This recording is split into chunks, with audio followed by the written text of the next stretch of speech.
pag-aaralan po natin yung pagkabuhay po ni Jesus. Napag-aralan po natin, pahapyaw po ito no Matthew chapter 27 na lumindol nung namatay siya. Tapos na biyak po yung mga malalaking bato o yung mga bundok. At nabuhay po si Jesus kasama po ng mga tao sa libingan yung mga santo. Ibig sabihin yung mga ligtas po lamang. Pero dito sa Matthew chapter 28 verse 1 hanggang 10, basahin lang po natin ito. Sabi po dito, "In the end of the Sabbath, as it began to dawn toward the first day of the week, came Mary Magdalene and the other Mary to see the sepulchre. And behold, there was a great earthquake, for the angel of the Lord descended from heaven and came and rolled back the stone from the door and sat upon it. His countenance was like lightning, and his raiment white as snow. And for fear of him the keepers did shake and became as dead men. And the angel answered and said unto women, Fear not ye, for I know that ye seek Jesus, which was crucified. He is not here, for he is risen, as he said. Come see the place where the Lord lay. And go quickly and tell his disciples that he is risen from the dead. And behold, he goeth before you into Galilee. There shall ye see him. Lo, I have told you." And they departed quickly from the sepulchre with fear and great joy, and did run to bring his disciples word. And as they went to tell his disciples, behold, Jesus met them, saying, All hail! And they came and held him by the feet, and worshipped him. Then said Jesus unto them, Be not afraid, go tell my brethren that they go into Galilee, and there shall they see me. So, dito na pag-pray na natin, no? Dito pag-aralan lang po natin kung ano po yung nangyari mismo nung unang-unang napansin po ng mga tao na si Jesus na po ay nabuhay na magmuli. Yung significance po ng pagkabuhay na magmuli ni Jesus, napahapyawan po natin last week, na ayaw po itong mangyari na ng mga Pariseo tsaka mga pinunong mga pare. Bakit? Kasi ayaw nila na mapatunayan na si Jesus po ay Diyos. Ayaw po nilang masabi na si Jesus po ay tunay na yung tagapagligtas po natin. Kasi si Jesus po, yung title niya po is Jesus. Ibig sabihin ay tagapagligtas. Kristo po, ang ibig sabihin ay yung Messiah na ipinangako po para sa atin na siya po yung magliligtas sa sangkatauhan. Tapos meron pa siya isang titulo, yung talaga yung pangalan niya. Yung naniniwala tayo na siya po yung Panginoon. Naniniwala tayo mula sa puso at tayo po talaga ay nag-submit na siya po yung ating Panginoon, na tayo talaga yung tagasilbi po ng ating Panginoon. Ngayon, napatunayan din po dito na siya po ay Diyos. Siya po ay tunay na kaisa po ng Diyos Ama, at kaisa rin po siya ng banal na Espiritu. So ito po ay napakahalaga po sa ating pananampalataya. Kaya nga po yung Ebanghelyo, sinasabi po natin sa Ebanghelyo na si Kristo po ang namatay para sa kasalanan natin. Pero hindi siya nanatiling patay. Inilibing siya at siya ay nabuhay ng magmuli. Siya po ay nabuhay na magmuli. Ibig sabihin siya po ay talagang buhay na buhay. At isa dun sa pagkabuhay na magmuli, ibig sabihin hindi po patay yung ating founder. At siya po ay mismong nagiging pare din sa atin. At tayo po ay mapalad dahil po yung ating founder ay hindi po yung namamatay lamang, kundi siya po ay magpasawalang hanggan na naggagabay po para sa atin. Amen? So dito po, sa Sabbath day po, ibig sabihin yung ito pong araw po ng Sabbath, sabi in the end of Sabbath, sa verse 1. Sa katapusan po ng Sabbath, ibig sabihin ito po ay unang araw na po ng linggo. At yung unang araw po ng linggo, ito ay Sunday. No? Ano po nangyari? Dito po ulit yung kababaihan na talagang namatapat sa Panginoon. Sila po ay hindi natakot nung namatay po si Jesus, at sila po ay nagsilbi sa Panginoon sa pamamagitan po ng pagpahid ng mga ointment sa Panginoon para hindi bumaho yung kanyang katawan. Ganun po katindi po yung pananampalataya ng mga ito. At sabi nga dito, si Mary Magdalene at isa pa pong Mary na, sino po? Nanay ni James. Sila po ang nandoon kay Jesus. Anong ginawa po nila dito pagkatapos sa Sabbath day? sila po ay dumiretso po doon para po asikasuhin ulit yung katawan ni Jesus. At nakakatuwa po dito, sila po ay hindi po nag-give up kahit po sila po ay nandidelikado yung kanilang buhay.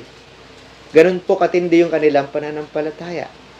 Ganun po katindi yung pagmamahal po nila kay Jesucristo.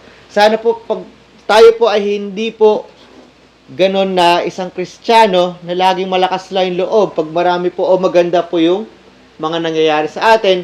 O kaya, dahil maraming Kristiyano ngayon, na talagang parang sumusunod lang tayo sa layaw. Kasi marami pong Kristiyano yung ganun. Kung kailan po usong-uso yung Kristyanismo at malakas na malakas po yung pananampalataya ng iba at pinapakita at marami pong nakikita na magagandang pangyayari dahil sa Kristyanismo, maraming sumasama. O bagay yung damdamin lamang yung nandoon. Pero pagdating ng araw na talaga nahihirapan na lahat, doon nakikita ko sino talaga yung tunay na Kristiyano. Pag dumating yung problema sa kanilang buhay, doon nakikita ko sino tunay na Kristiyano. Kung kailan po natitest po yung simbahan, ibig sabihin yung mga mananampalataya sa bawat lokal, ay doon po nakikita yung bawat isang tunay na Kristiyano. Kasi hindi sila nag-give up at hindi sila natatakot na sumunod sa utos ng Diyos. At pag nakita po natin dito, sila po ay nautusan po dito, sinabi dito na anghel, and go quickly and tell his disciples that he is risen from the dead, and behold, he goeth before into Galilee. Anong ginawa po nila? Sa verse 8, and they departed quickly from the sepulchre with fear. Sila po kaagad ay umalis doon po sa libingan nung sinabi po ng anghel sa kanila na sila po ay magbigay ng mensahe. May kita niyo po dito talaga yung pagsunod po nila sa Panginoon. Kahit ito po ay mensahero, alam po nila yung anghel po ay mensahero ng Panginoon. Dahil may kita po natin mamaya paano siya naging mensahero ng mga patunay dito. Sila po agad-agad ay umalis. Kasi alam rin po nila at alam po na sinabi rin po ng Panginoon na sa ikatlong araw siya ay mabubuhay na magmuli. At hindi po nila nakita yung katawan ni Kristo doon. At nakita nila na nakarolyo na nakabukas po yung libingan ni Jesus. At alam nila na nabuhay na magmuli si Jesus. Anong ginawa nila? Sila po kagad ay umalis ng mabilisan doon sa libingan. Bakit? Dahil with fear. Ano yung fear na to? Yung sobrang galang. Sobrang galang sa Panginoon, sobrang galang din sa mensahero. Dahil sinabi ng Panginoon doon sa mensahero na sabihin sa kanila, nasabihan yung mga disipulo ni Jesus na si Jesus po ay nabuhay na magmuli. Wala silang takot, pero meron po silang kaagad na, wala silang takot sa sangkatauhan, meron silang takot sa Diyos na may sobrang paggalang. Saan yung sobrang paggalang po natin sa Panginoon lagi? Dapat sa oras-oras po yan. Kasi mapalad po tayo, alam po natin yung salita ng Panginoon. Alam natin yung bawat isang utos ng Panginoon. Sa sobrang galang po ba natin na lagi natin pinapaalala po dito na sinasabi ng Panginoon na dapat natin binabasa yung Biblia, binabasa yung ating mga devotions, nagdarasal tayo. Lagi ba natin inaalala yung mensahe ng Panginoon para sa atin? Tapos, meron ba tayong takot para sundin yung mga utos ng Panginoon lagi? Sila po ay sinabihan ng Panginoon na sabihin sa mga disipulo. Ganon din tayo. Meron tayong mga mensahe mula sa Biblia, lalo na pag nakikita natin yung kapwa natin na nanghihina. Ibig sabihin na nanghihina, sila ay nagkakasala rin. Sabihan natin na, uy, parang kailangan mo yata dito. Itong mensahe ito ay para sa iyo, hindi para ikaw ibaba, kundi ikaw ay mapabuti para sa Panginoon. Ganun ba yung ginagawa ng bawat isa sa atin sa bawat isa? Hindi para yurakan, hindi para ipahiya, kundi para iangat, palakasin yung pananampalataya. Paalalahanan. Dahil meron tayong concern. Ganon din dito. Yung Panginoon, may concern. Alam niyo yung mga disipulo niya, yung mga apostoles niya, hindi lang yung mga apostoles, pati disipulo niya, ay nanghihina. Dahil sino ba yung nagpakita lamang nung si Kristo ay namatay? Ito mga kababaihan na ito. Si Joseph, Arimathea. Sila lamang yung nandoon. Sa yung mga disipulo, na kalalakihan, na karamihan, pati babaeng disipulo, nawawala. Diba? Pero dito with concern, sinabi ng Panginoon na sabihan niyo kanyang mga disipulo na ako'y buhay na magbuli. So sila kaagad ay agad-agad umalis. Sabi nga, quickly, departed quickly, na merong sobrang paggalang. Sa pagsunod sa Panginoon, dapat meron matinding paggalang sa Panginoon. Hindi dahil tayo lamang ay natatakot, na baka tayo ay pahirapan, o kaya dahil sinabi kasi dyan, kailangan kong gawin. May pagmamahal, oo. Pero sa pagmamahalin may sobrang paggalang. Tandaan po natin, ang Diyos ay Diyos. Okay? Kahit turing niya sa atin kaibigan o anak, Diyos pa rin natin siya. Ang turing pa rin natin sa Kanya ay Panginoon natin at tingin natin sa ating sarili ay alipin. Kaya sobrang paggalang tayo na magsusunod sa Kanya. At sinabi, and great joy. Sa sobrang paggalang natin, dapat meron din tayong matinding o dakilang kasiyahan.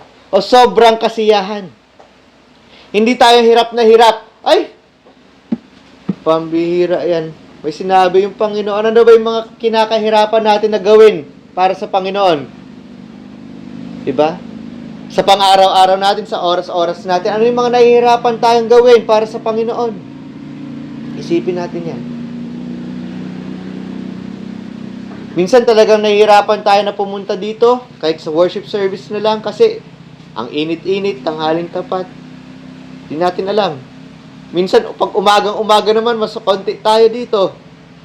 Di ba? Pag tanghali, salamat sa Diyos, marami tayo kahit mainit. Eh, nagsasummer na. Magsasummer na yata. Dapat nga taglamig, di ba? Hanggang February, pero mainit ngayong panahon na yan. Okay? Pero kanina nung pupunta ako dito, maulan. Sabi, ayoko pumunta, ang init-init dun sa church.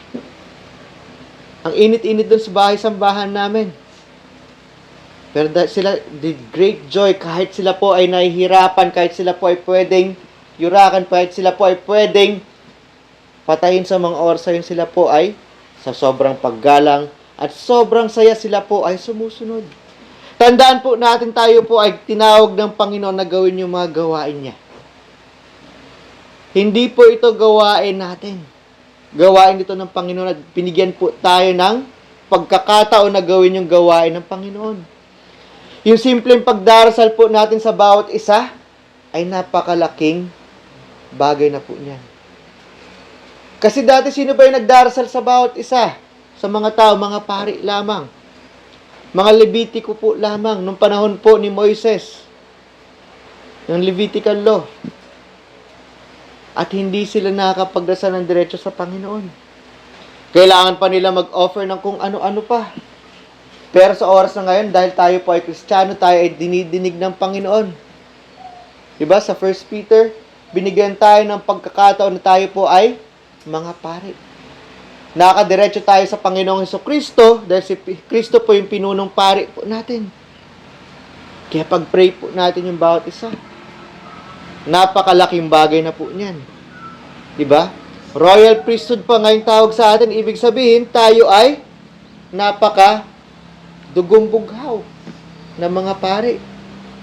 Hindi tayo basta-basta pari lamang. At yung pinunong pari po natin ay hindi lang basta-basta yung katulad kila sa mga Levitico, kundi kalinya po ni Melchizedek, napakataas po na pari niyan.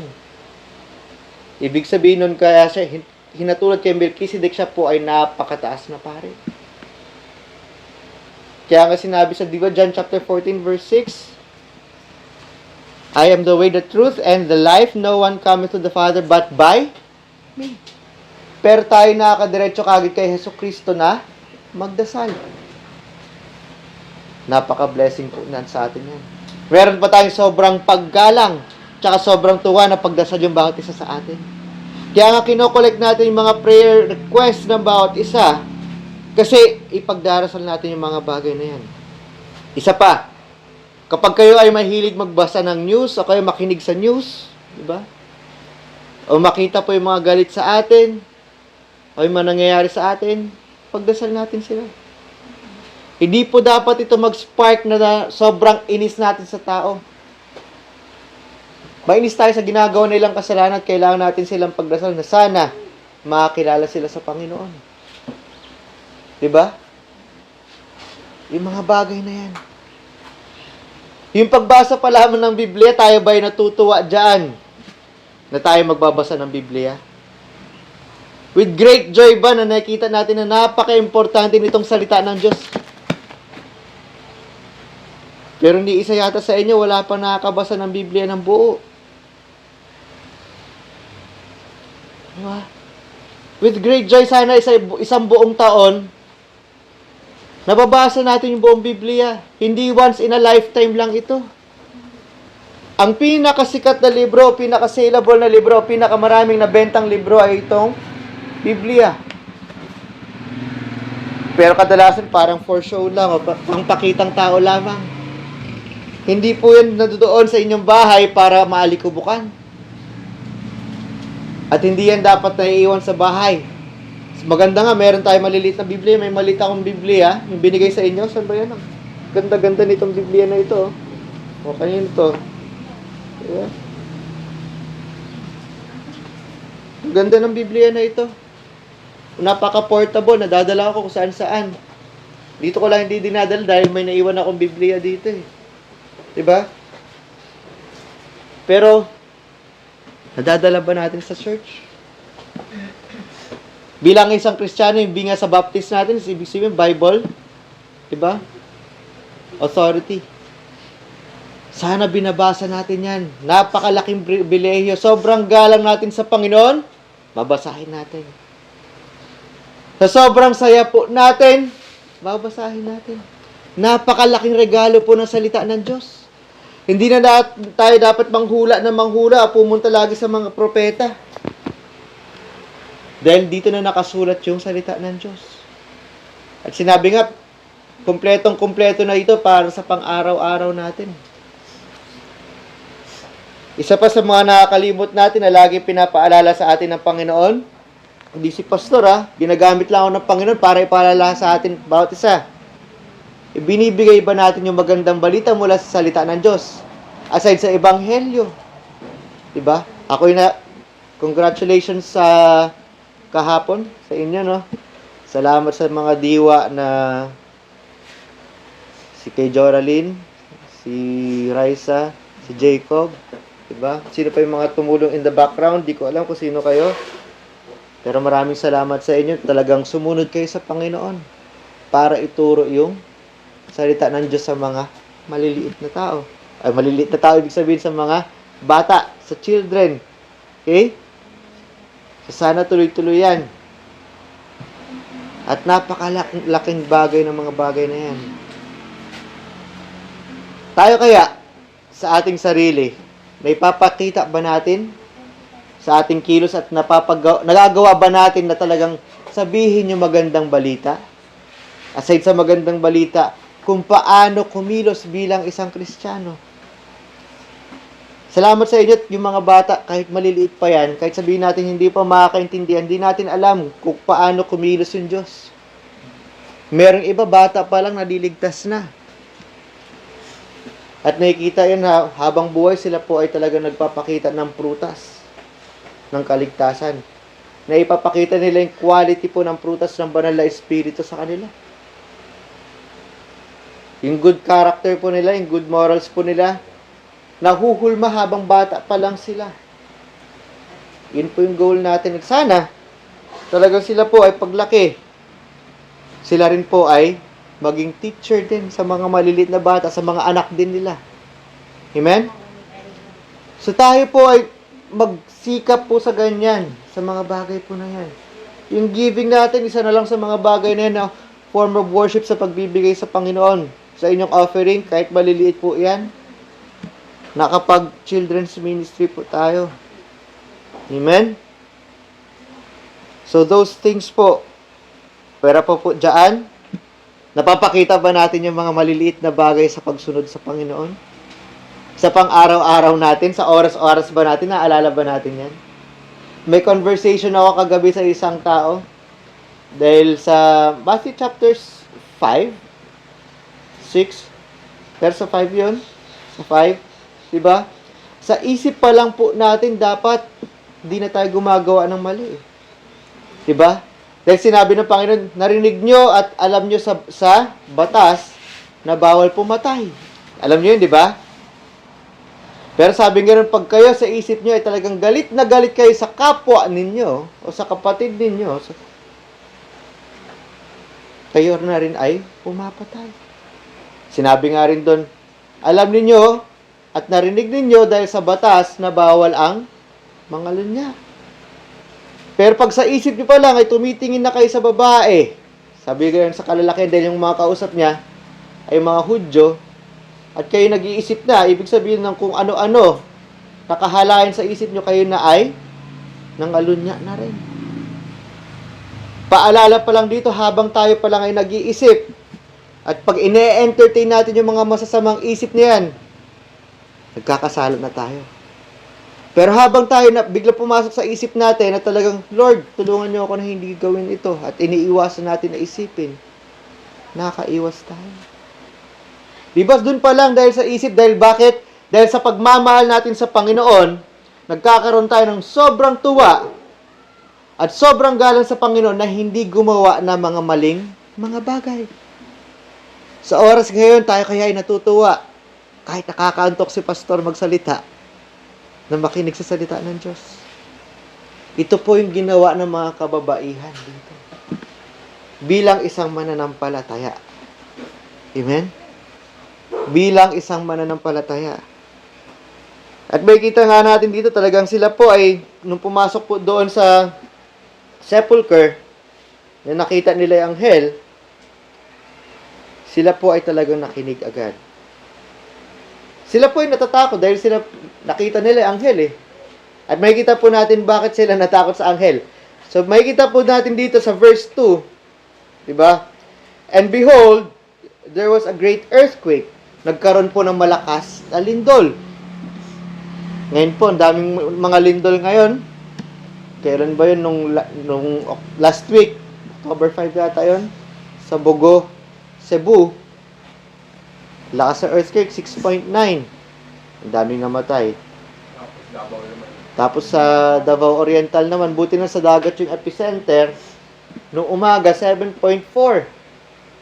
Pero ang daming nasirang building. May namatay, isa, dalawa.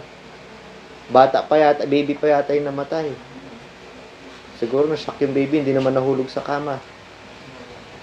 Tapos nung kinagabihan, doon na naman, Davao Oriental na naman, 6.9. Hindi daw yun aftershock. Diba?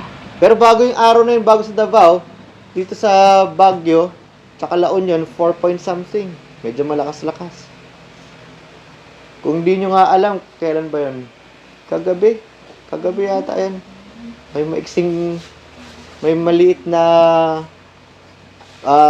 pag-uga din doon sa Kabanggan, sa Zambales, pero meron na naman aftershock doon sa Surigao yata, 6 something. Di ba? Lindol. Pero napag-aralan po natin last week, or last week, 2 weeks ago, ang paglindol kadalasan, dito sa salita ng Diyos, isa doon is pagdating ni Jesus. At dito po, hindi po kasi minsan makikita natin, and behold, there was an earthquake, mayroon ditong tutuldok. Okay? Tutuldok, ibig sabihin hanggang doon lang. Nagkaroon po ng lindol. Hindi dahil sa anghel, nagkaroon ng lindol. At dahil sa lindol, pag binalik po natin sa Matthew 27, nasira po yung mga malalaking bato. Nabiyak yung mga malalaking bato. At dahil din dyan, sabi dito, dahil sa anghel, hindi dahil sa earthquake dahil sa anghel, na bumaba anghel ng Panginoon na bumaba mula sa langit, ay umusog po yung pintuan o yung bato na nakaharang doon sa libingan ni Jesus. Umusog doon. Sabi dito, at siya po ay nakaupo doon sa may pintuan ng libingan. Yun po ang anghel. Ano yung itsura ng anghel? His countenance, sa verse 3, yung kanya itsura, ay siya po ay parang kidlat. Ano ba itsura ng kidlat? Napaka liwanag. Ang sakit sa mata, hindi nyo makikita, hindi nyo pwedeng tignan ng matagal. And his raiment was white as snow. Yung kanyang suot ay sobrang puti. Siguro yung puti na nakikita natin is sobrang puti talaga kasi pag pumunta po kayo sa isang lugar na punong-puno po ng yelo, kailangan nyo po ng sunglasses. Lalo na pag umaaraw. Kasi masakit sa mata. Pwede kang mabulag sa sobrang liwanag. So, ganun po itsura na anghel. Kaya po ang nangyari, siya po ay nakakatakot.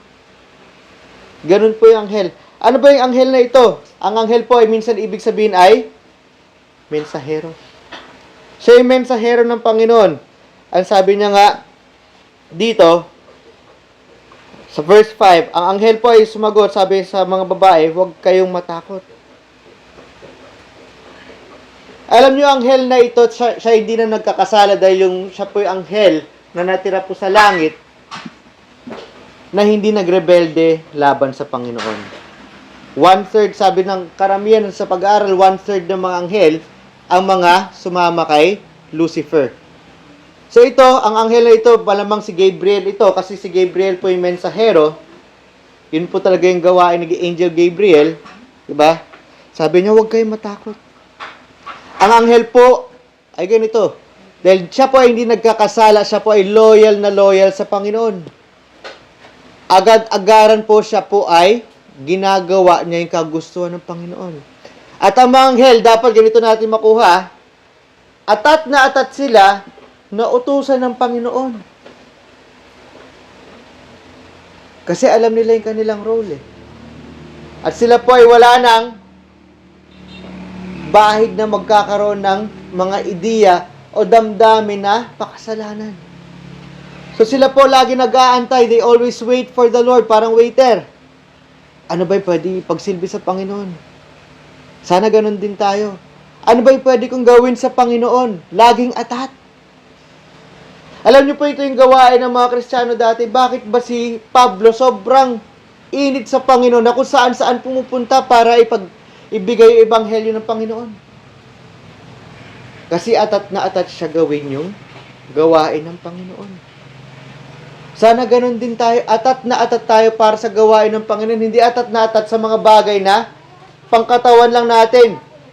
Alam ko minsan pag ganitong oras, ang habang magsalita ni pastor, nakakaantok. Understandable yan. Pero masana yung ating damdamin, lagi natin naalala, ito yung kagustuhan ng Panginoon. Ihiling natin sa Panginoon na ito yung gawin natin na maging excited tayo sa Panginoon. Minsan akala natin ang boring ng buhay. Boring. Pero pag binuksan natin yung Biblia, ang dami natin pwedeng gawin para sa Panginoon. Sa totoo, kulang pa yung oras natin. Pero kadalasan ang nangyayari sa atin, nauubos natin yung oras natin sa kung ano-anong bagay na walang halaga. O hindi masama ito sa Panginoon, pero nagsasayang tayo ng oras. Diba?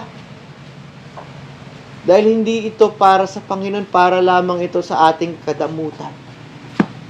Sabihin natin, hindi ito nakaka-apekto o hindi man ito kasalanan. Tandaan niyo po, di ba? Pagdating natin sa langit, ititest ng Panginoon yung mga ginawa nating mga ganda. Ito ba? Di ba? Pag makikita natin yan, napag-aralan natin yan sa paminsan, ito ba ay maganda para sa Panginoon o hindi? Hindi ito kasalanan. Pag ito ay walang silbi para sa Panginoon, wala ito. Pero pag ito ay may silbi sa Panginoon, meron kang pabuya. Ganun po. So pag binasa niyo yung Biblia, ano yung maiisip niyo? Oy, ang daming gagawin. Pansinin niyo yung puso niya na iniisip niyo. Ay, gusto kong magkaroon ng ganito. Bakit? Forma. Diba? Okay lang na magkaroon tayo ng mga bagay na ito katulad ng cellphone. Pero para saan yung cellphone? Para ba ito'y kakaaya-aya ng Panginoon o para lamang sa ating kasiyahan? Sana ginagamit natin yung cellphone. Sana hindi ito yung puro Netflix. Sana nga wala nang Netflix yan. Kulang pa ang oras yun sa pagbabasa ng salita ng Diyos eh. Okay? Sana hindi puro laro lang. It's okay din naman na mag-relax. Pero sana yung pag-relax nyo is something din na hindi kayo nagkakasala. Okay? Nasasabi ko itong mga bagay na ito dahil ako rin ay dumaan sa mga bagay na ito recently, di ba? Salamat sa Diyos, nakawala tayo sa mga bagay na yan.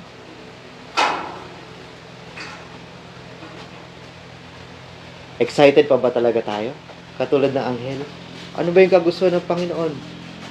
Sana laging ganun. Okay? Yun po ang gawain ng anghel.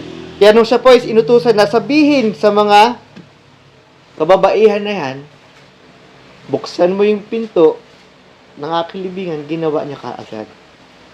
At may kita po natin dito sa anghel, napakamakapangyarihan nito. Yung anghel din dati yung mga demonyo eh. Sila tawag nga sa Biblia, sila po yung mga fallen angels. Sila yung mga anghel na nagrebelde. Kaya nga sila nakakapagpanggap na sila po ay ilaw. Diba? So, hindi natin malalabanan itong mga anghel na ito.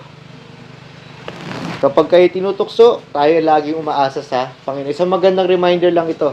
Ito, anghel talaga ng Panginoon. Sabi, it's the angel of the Lord. Okay? Paano pa kaya yung mga demonyo? May kapangyarihan din yung mga yan. Tingnan nyo ngayon ginawa ni Lucifer kay Job. Dire-diretso yung sakit. Pinatay ni Lucifer yung mga anak ni Job. Sinira ni Lucifer lahat ng mga kabuhayan ni Job. Pinatay niya yung mga tauhan ni Job. May kapangyarihan yung demonyo na gawin yung mga bagay na yun. Okay? So tayo lagi ay umaasa sa Diyos. Huwag niyo sabihin na kaya yung demonyo. Okay? Makapangyarihan yan.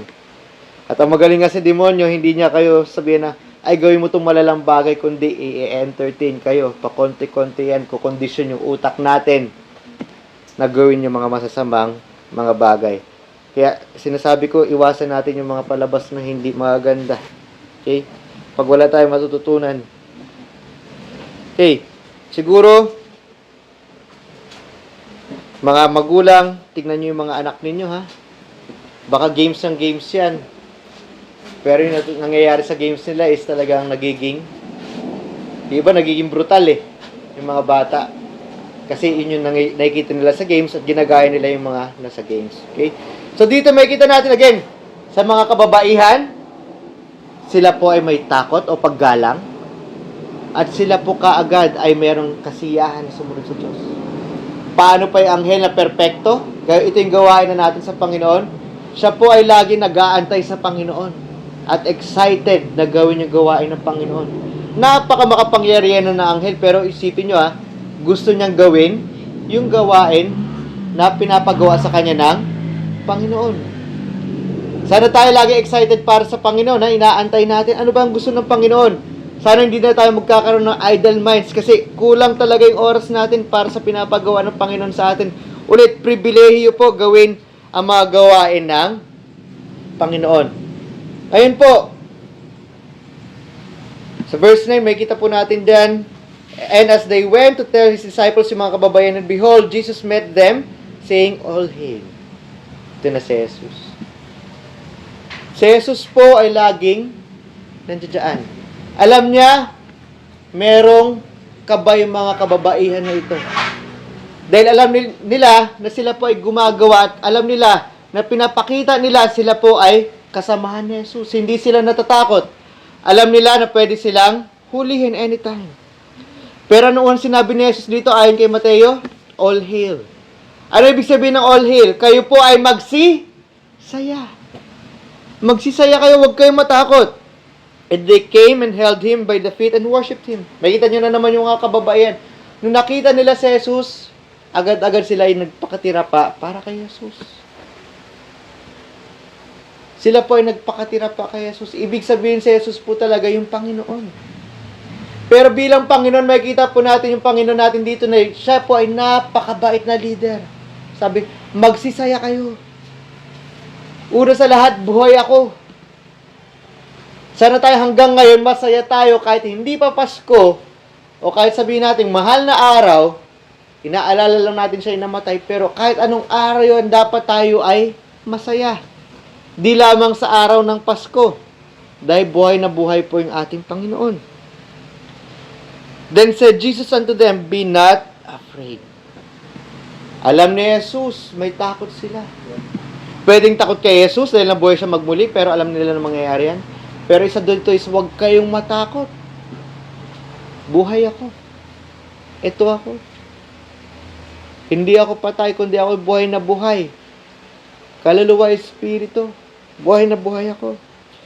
Sabi niya ganon, inutusan niya na naman, sabihan niyo yung aking mga kapatid. Tingnan niyo sa sobrang baba ng kalooban ni Jesus, alam natin siya yung Diyos. Alam natin siya yung Panginoon natin. Pero sabi niya sa mga kababaihan, sabihan mo nyo ang aking kapatid.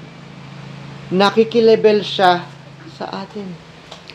Ang tawag niya sa atin, di ba tawag natin sa kanya, Diyos, Panginoon, Ama natin, dahil kaysa siya ng Diyos Ama. Pero, tinuturing niya tayong kapatid. Hindi ba napakagandang bagay yun yung ating Panginoon na napakataas, na wala tayo ni sa kalingkingan niya, sabi niya, kapatid ko. Dahil nakikita niya yung kanyang sarili sa atin. Bakit? Kasi ibinalot niya na yung kanyang kabutihan sa atin ng mga mananampalataya. And they go into Galilee, and there they shall see. Makita natin paano po katindi yung concern ng Panginoon sa atin. Gusto niya, una sa lahat, na masaya tayo. Kaya po siya namatay, inilibing at nabuhay na muli para sa atin. Dapat tayo ay masaya lagi dahil siya ay buhay. Pangalawa, sabi niya, huwag tayong matakot.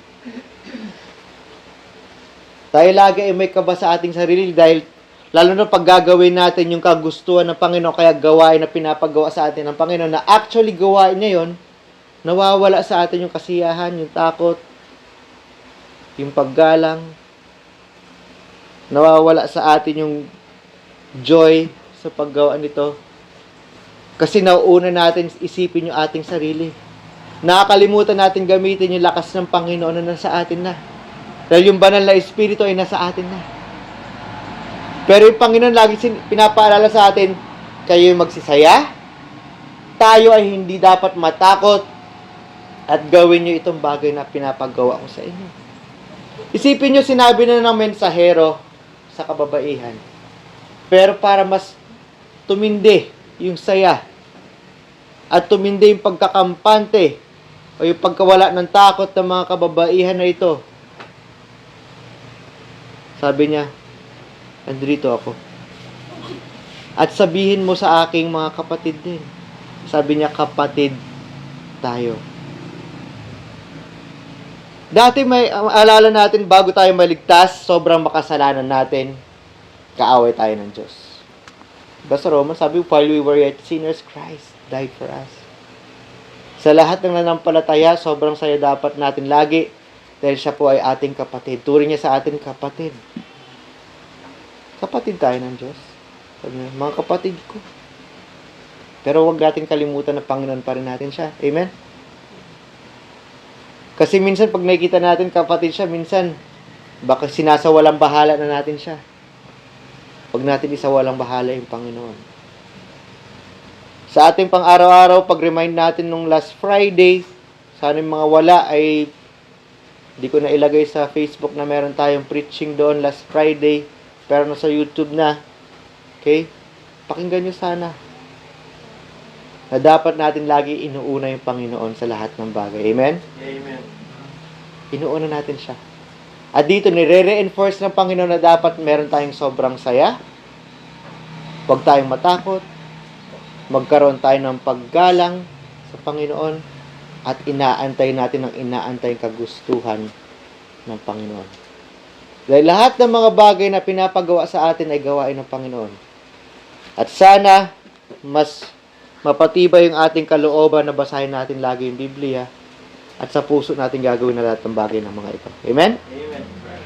Kung kayo naririnig nyo na sa Biblia, naririnig nyo pa sa preaching, naririnig nyo pa sa ibang mga tao, ibig sabihin, totoo ito.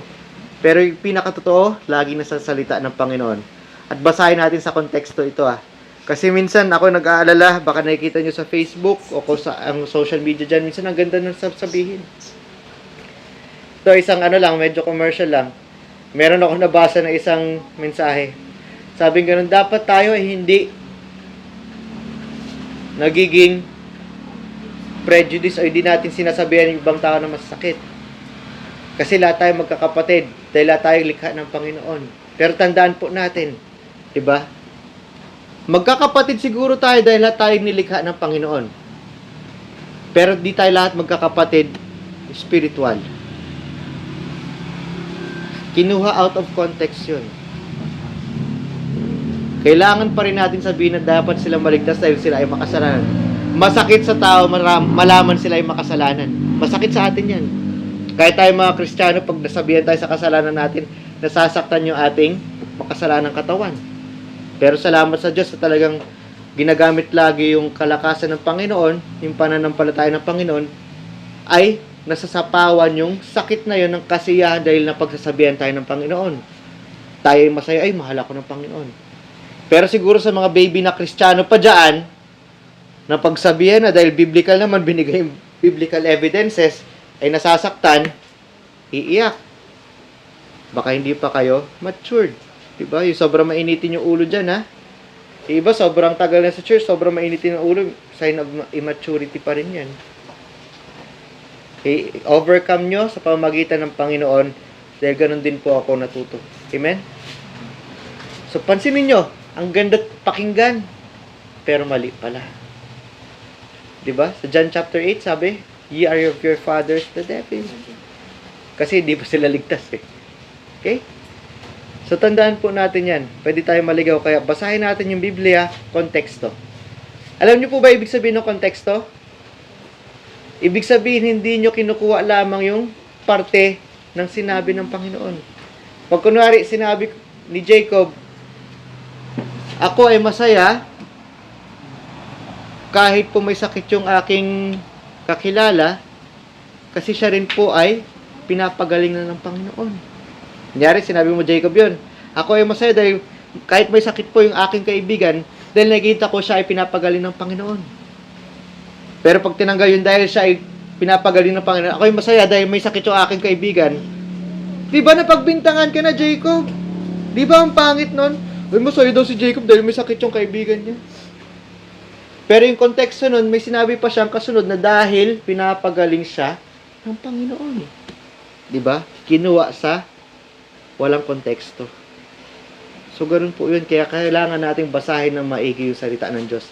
Kahit yung tinuturo ko po dito, pag hindi nyo pinag-aaralan niya, kaya pinapasulat ko po yun sa notebook nyo, kaya sa mga Biblia ninyo, is para pag-aralan mamaya mali yung sinasabi ni Pastor. Amen? Okay? So, let's bow our heads and pray.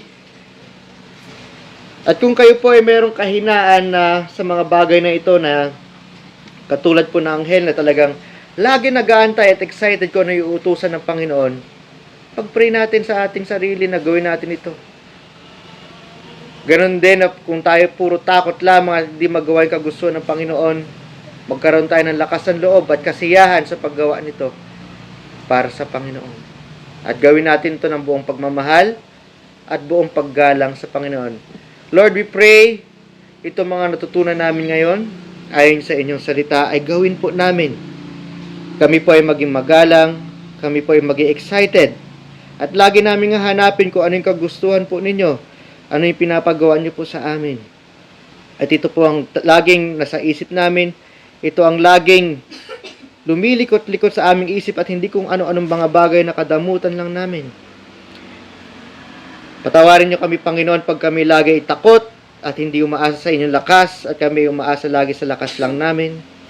Naway, Lord, kami lagi magbasa ng inyong salita at ipahayag ito sa iba sa pamamagitan ng salita at sa gawa rin po, Panginoon.